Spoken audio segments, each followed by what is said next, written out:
আসসালামু আলাইকুম ওয়া রাহমাতুল্লাহি ওয়া বারাকাতুহু।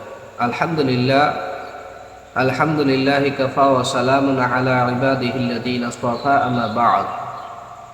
ফাআউযু বিল্লাহি মিনাশ শাইতানির রাজীম। বিসমিল্লাহির রাহমানির রাহিম।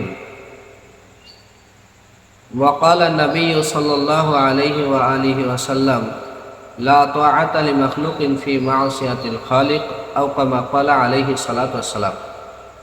আলহামদুলিল্লাহ, সমস্ত প্রশংসা মহান রব্বুল আলামিনের জন্য, যে আল্লাহ তাআলা আমাদেরকে দুনিয়াতে মানুষ রূপে প্রেরণ করিয়াছেন। সেই আল্লাহ রব্বুল আলামিনের শুকরিয়া আদায় করি।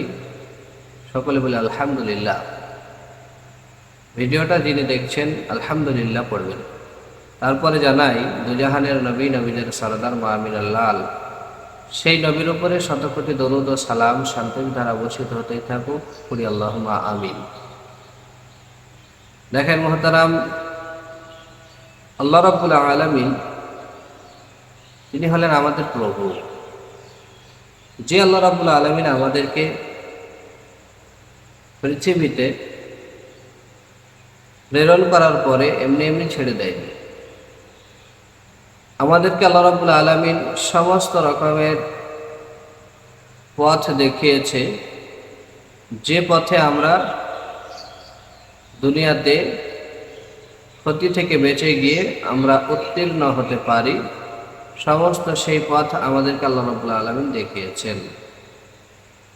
এবার কিছু মানুষ, আমরা দুনিয়াতে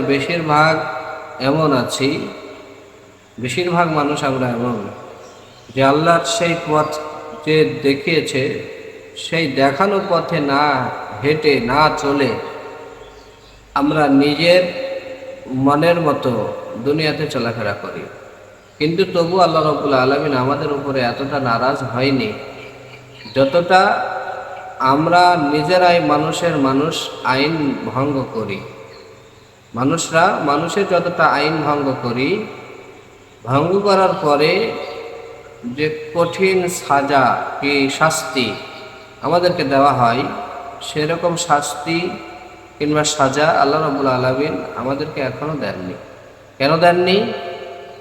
আল্লাহ রাব্বুল আলামিন তিনি আমাদেরকে সুযোগ দিয়েছেন, সুযোগ, যে তোমরা দুনিয়াতে সময় থাকতে থাকতে আমি আল্লাহ রাব্বুল আলামিনকে মেনে নাও। আল্লাহ রাব্বুল আলামিন কোরআনের একটি আয়াতে বর্ণনা করেছেন যে আল্লাহ রাব্বুল আলামিন বলেন যে তোমরা দুনিয়াতে যতই গুনাহ করো না কেন, তোমরা আমার ক্ষমার বিষয়ে তোমরা জানো না। তোমাদের গুনাহ যদি সাগরের ফেনা বরাবর হয়ে যায়, তো আমার ক্ষমা তোমাদের সাগরের ফেনার চাইতেও বেশি। এবং বলা হয়েছে যে আমার ক্ষমা হলো সাগরের পানি। সাগরের পানি যদি একবার ঢল দিয়ে সমস্ত ফেনা কি ধুয়ে মুছে যাবে।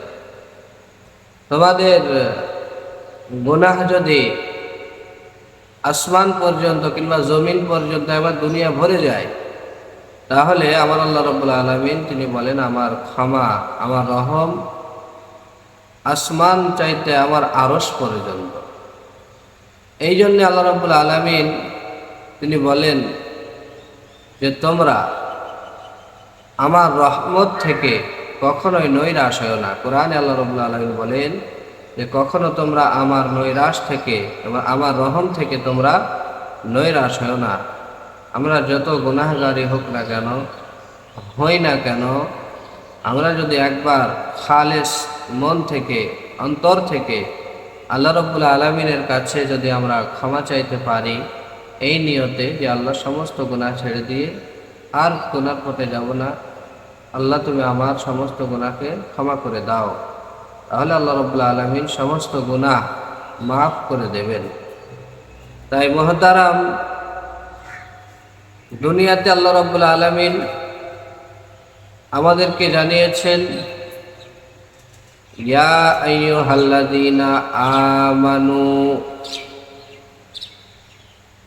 এই দুনিয়ার ঈমানদারেরা, আল্লাহ রাব্বুল আলামিন দুনিয়ার ইমানদারদেরকে ডেকে বললেন, বিশ্বাসী বান্দা যারা আল্লাহকে বিশ্বাস করে, নবীরে বিশ্বাস করে, কোরআনকে বিশ্বাস করে, হাদিসকে বিশ্বাস করে, কবরকে বিশ্বাস করে, কবরের আযাব বিশ্বাস করে, আখিরাতের ময়দানকে বিশ্বাস করে, এই বিশ্বাসী বান্দাদেরকে আল্লাহ রাব্বুল আলামিন ডেকে বলেন, ইয়া আইয়ুহাল্লাযীনা আমানু কু আনফুসাকুম ওয়া আহলিকুম নারা, তোমরা নিজে বাঁচো এবং তোমাদের আহাল বর্গকে বাঁচাও। আহলিকুম নারা, আহাল বর্গকে বাঁচাও জাহান্নামের আগুন থেকে, এবং তোমরা নিজেও বাঁচো। আর ওয়াকুদুহান নাস ওয়াল হিজারা, যে জাহান্নামের জ্বালানি হবে, ইন্ধন হবে পাথর এবং মানুষ। তো এখানে আল্লাহ রাব্বুল আলামিন আমাদেরকে সুস্পষ্টভাবে জানিয়ে দিলেন, যারা আল্লাহকে বিশ্বাস করো সেই সব বান্দা তোমরা ভালো করে শোনো, তোমরা নিজে বাঁচো। এবং নিজে বাঁচতে হলে আল্লাহকে একবারে কঠোরভাবে মানতে হবে, নিজেকে মেনে নিতে হবে। দ্বিতীয়ত, নবীকে বিশ্বাস করতে হবে। সমস্ত আসমানি কিতাবের উপরে বিশ্বাস আনার পরে, নবীগণের উপরে বিশ্বাস আনার পরে, কবরের আযাব, কবরের ভিতরের যে দৃশ্য, সেই দৃশ্যের উপরে বিশ্বাস আনার পরে, কিয়ামতের মাঠের প্রতি বিশ্বাস আনার পরে, সমস্ত বিশ্বাসের উপরে আমল করতে হবে। যে কোরআনে যে আমলের কথা বলা হয়েছে, হাদিসে নবী সাল্লাল্লাহু আলাইহি ওয়াসাল্লাম যে কথাগুলো আমাদেরকে মানতে বলেছে, সেই সব কথা মেনে চলতে হবে। তাহলে আপনি জাহান্নামের আগুন থেকে বাঁচলেন। আর আহাল বর্গকে, আপনার পরিবার, আপনার পরিজন, আপনার প্রতিবেশী, আপনার ভাই, আপনার চাচা, আপনার আব্বা, আপনার নিজের আত্মীয়, এবং এখান থেকে বলা হয়েছে আহাল বর্গ বলতে মুসলমান, কুল্লু মুসলিমুন ইখওয়া, সে সমস্ত মুসলমান ভাই ভাই। সেই হিসাবে সমস্ত মুসলমানদেরকে তুমি কি করো, তোমার কাছে যতটুকু জ্ঞান আছে সেই জ্ঞান ছড়িয়ে তোমরা তাদেরকে জাহান্নামের আগুন থেকে বাঁচানোর চেষ্টা করো, এই কথা বলা হয়েছে। তো মুহতারাম, আমরা যদি দুনিয়াতে এই কাজটা না করি, যে আল্লাহ রাব্বুল আলামিন আমাদেরকে বলেছেন যে ইয়া আইয়ুহাল্লাযীনা আমানু কু আনফুসাকুম ওয়া আহলিকুম নারা, তোমরা যদি এই কাজ না করো, তাহলে কিয়ামতের ময়দানে আল্লাহ যদি আমাদেরকে ধরে বলে যে তোমাদেরকে এইটা করতে বলেছিলাম, কেন করো নাই, তাহলে আমাদের কোনো জবাব দেওয়ার পরিস্থিতি থাকবে না। আমরা কোনো এই প্রশ্নের জবাব দিতে পারবো না। তাই দুনিয়াতে যতটুকু পারবো ইনশাআল্লাহ আল্লাহ রাব্বুল আলামিনের হুকুমকে মানার চেষ্টা করব। আল্লাহ রাব্বুল আলামিন কোরআনের একটি আয়াতে আরো বলেন, ইন্নাল্লাযীনা ক্বালু রাব্বুনাল্লাহ সুম্মা ইসতাকামু ফালা খাউফুন আলাইহিম ওয়ালা হুম ইয়াহজানুন।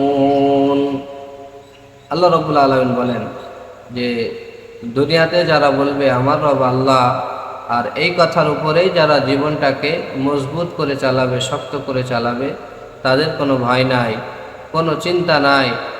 আমি আল্লাহ রাব্বুল আলামিন তাদেরকে আমার কুদরতি শক্তিতে আমার জান্নাতের মেহমানখানায় নিয়ে নেব। সুবহানাল্লাহ। তাহলে আমার আল্লাহ রাব্বুল আলামিন এই যে কথা বললেন, তাহলে এই কথা 100%, 100% সত্য কথা। কারণ আমার আল্লাহর কোরআন মিথ্যা নয়, আর আমার আল্লাহ রাব্বুল আলামিনের কোরআন মানে আল্লাহর কথা, আর আল্লাহর কথা কখনো মিথ্যা হতে পারে না। তাই সেই হিসেবে আমরা আল্লাহ রাব্বুল আলামিনের হুকুমকে যদি মেনে চলি, আল্লাহকে আল্লাহ বলে বিশ্বাস করার পরে সমস্ত হুকুম যদি মেনে চলতে পারি, কিয়ামতের ময়দানে আমার আল্লাহ রাব্বুল আলামিন আমাদেরকে ঠিক যে কোনো দিক দিয়ে হোক না কেন, আমার আল্লাহ রাব্বুল আলামিন যে কোনো ওসিলা দিয়ে হোক না কেন, আমাদেরকে কি করবে, জান্নাতে নিয়ে নেবে। তাই মুহতারাম, দুনিয়াতে আমার নবী সাল্লাল্লাহু আলাইহি ওয়াসাল্লাম বেঁচে থাকতে আমাদের একটা হাদিস জানিয়ে গিয়েছেন যে লা তাআতা লি মাখলুকিন ফি মাসিয়াতিল খালিক।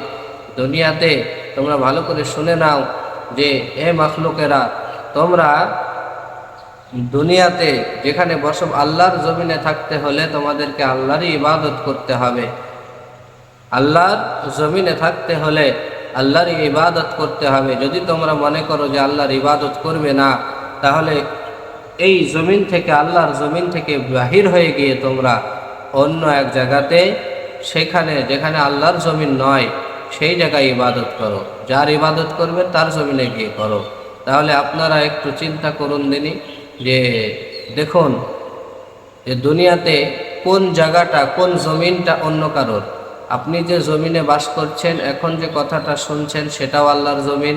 আপনি যেখানেই যাবেন না কেন, মুর্শিদাবাদের সমস্ত জায়গা এবং নদিয়ার সমস্ত জায়গা, পশ্চিমবঙ্গের সমস্ত জায়গা, ভারতবর্ষের সমস্ত জায়গা, এবং কি ভারতবর্ষ থেকে আপনি যেখানে যাবেন, পাকিস্তান, ইংল্যান্ড, থাইল্যান্ড, যেখানে যাবেন না কেন, জাপান, জার্মান, আপনি যেখানে যান না কেন, সৌদি আরব, কুয়েত, দুবাই, যেখানে যান না কেন, সমস্ত জায়গা হলো আল্লাহর।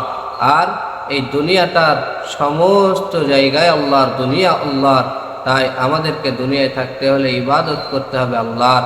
তাই আল্লাহকে খুশি করার, আপনারা যদি মনে করেন যে কাজ করলে খুশি হবে আল্লাহ, সেই কাজ যদি আপনারা করেন, তাহলে আল্লাহ আপনাদের উপরে খুশি হয়ে আপনাদের রুজি, আপনাদের হায়াত, আপনাদের সম্মান বাড়িয়ে দেবেন। তাই ইনশাআল্লাহ দুনিয়াতে আমরা আল্লাহর ইবাদত করব। আল্লাহর জমিনে আছি, সেই হিসাবে আমরা আল্লাহর ইবাদত করতে হবে। তাই ইনশাআল্লাহ আল্লাহ রাব্বুল আলামিন আমাদের সকলকেই দুনিয়াতে আল্লাহর ইবাদত করার তৌফিক দান করুন, করি আমিন।